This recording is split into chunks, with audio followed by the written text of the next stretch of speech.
الله أكبر الله أكبر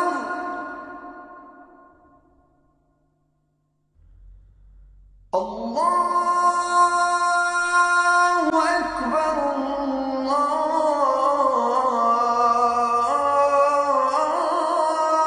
الله أكبر.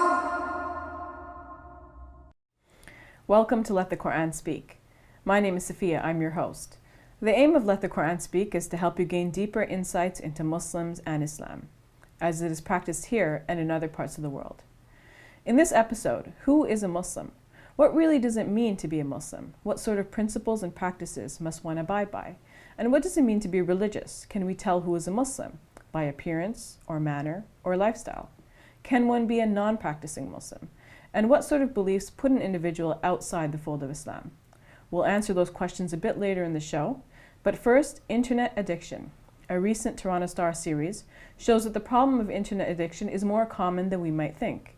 In fact, studies show that as much as 18.5% of the US population is addicted to the internet. Is the internet bad for us? How can we tell if we're addicted? And how do we make use of the internet without having it take over our lives? With me to discuss the subject is Dr. Shabir Ali, President of the Islamic Information Center. Dr. Shabir, welcome to Let the Quran Speak. Pleasure to be on. Now, the statistics are staggering. They show that a third of Canadians use the internet before getting out of bed, and 50% right before falling to sleep. What do you think of those statistics? Well, of course, those statistics seem to be, the large numbers seem to be framed by the question itself, because if you ask if the question is, have you ever used the internet before getting out of bed? Mm-hmm. And the number of people who say yes, but we don't know how many times. Mm-hmm. But it is true, though, that people are using the internet now more than ever before. And to an extent that raises alarm bells about the effect this will have on the brain itself and on the behaviors and the stress levels of individuals. Mm-hmm. Of course, we don't want to be alarmist here. I mean, people have said with any new technology, people have raised alarm bells and said, well, what is the world coming to? What's going to happen? How is this going to change us? But the internet is more pervasive and is more difficult to avoid than many other technologies in the past. Yes, like with every other previous challenge, we will adapt. We will, eventually things will smooth out, but what will be the cost? What are the changes that we can expect? Some books that have been written about this, for example, the book entitled The Brain That Changes Itself, show that the use of the internet does actually have an effect on us. You see, if you're reading a book, then you are forced to think about one thing at a time, one idea at a time, and then your thoughts go deeper. Mm-hmm. Your synthesis of ideas, your deep analysis, your deep thought is just more prominent here. Whereas on the internet, what tends to happen is that you're reading an article that is linked to several other articles, and before you can finish the one, you're enticed to click to the link to the other. Mm-hmm. Click on the link to the other one. So then you're looking quickly at a wide variety of articles without thinking of any one of them in depth. And that if one becomes habituated to doing it this way, then the capacity for deep thought it becomes minimized. So it shortens one's concentration. Exactly. Focus. Yes, and in fact, it is discovered that the brain adapts very quickly to this new kind of stimulus, and so if one is now become habituated to the internet use, then one becomes now accustomed to multitasking, which the researchers say the brain is not actually very good at. But in any case, this multitasking has the downside of reducing our deep thought and our ability to analyze in depth. And I guess this multitasking also reduces our ability to complete any one task at any given time. Yes. So we become, a sort of creature that is constantly distracted and needs that distraction. One of the problems that has been pointed out in some of these studies is with regards to our constant use of emails or other kinds Texting, of messaging systems. Yes. So what has been said is that if you send out a message, then your stress level somewhat increases while you're waiting for the response. And this is why people go checking their phones regularly, because they're looking for that response. Because once they get that response, then there's a sense of satisfaction after that period of stressing out over not receiving the response. But then, having received this response and having fulfilled that craving for the response, now you send out another message, and then you're craving the response again. So this becomes a continuous stress or a source of stress for the individual. They've also, the Toronto Star series also raises the question of social interaction and communication skills and how those are affected by social media, by the internet.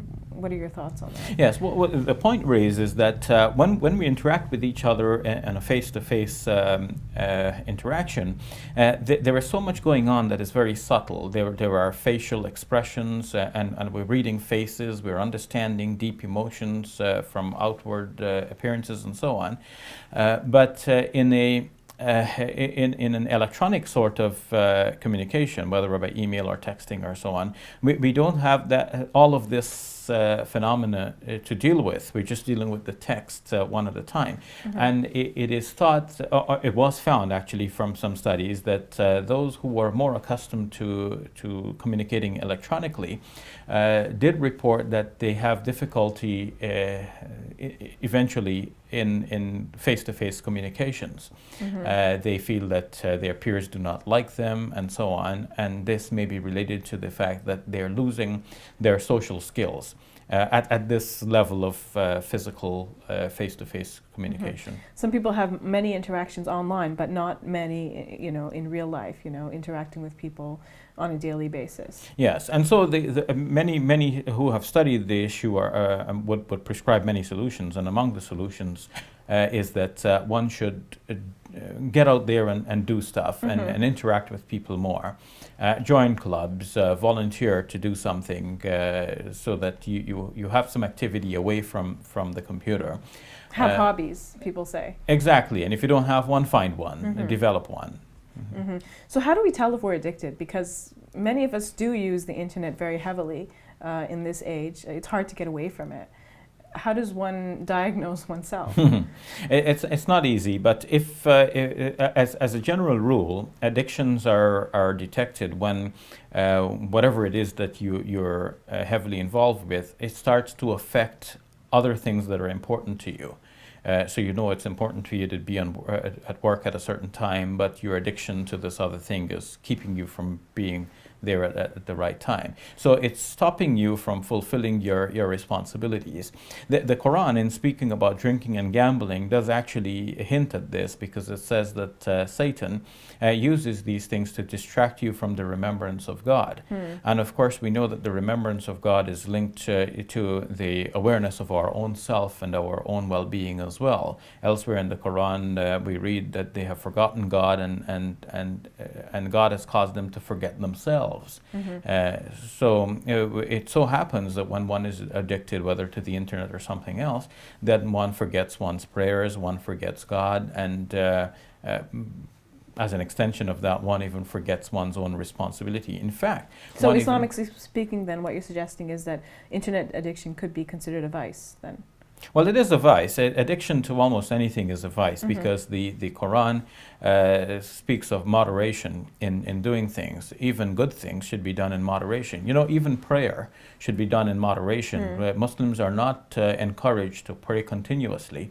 If you pray continuously, then even the flavor of the prayer is lost, because prayer has a certain special characteristic about it. You are doing something else, and then you come to the prayer, and you feel a sort of connection with God. But if you continue doing this, then you don't feel the same effect of the prayer anymore.